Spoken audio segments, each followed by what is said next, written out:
ويسألونك عن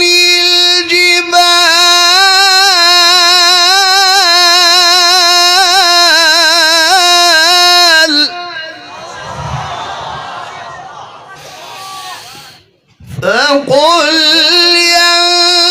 ينسفها ربي نسفا فيذرها قاعا صفصفا لا ترى فيها عوجا ولا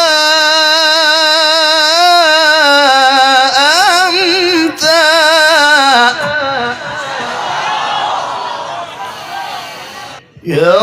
يومئذ يتبعون الداعي لا عوج له وخشعت الأصوات للرحمن فلا تسمع إلا همسا يومئذ لا تنفع الشفاعة إلا من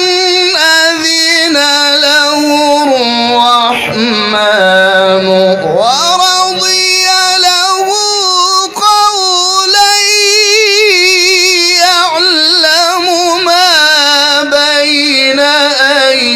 أيديهم وما خلفهم يومئذ لا تنفع الشفاعة إلا من أذن له الرحمن ورضي له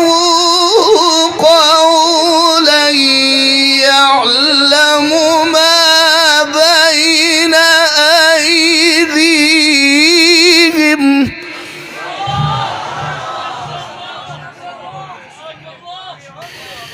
يعلم ما بين أيديهم وما خلفهم ولا يحيطون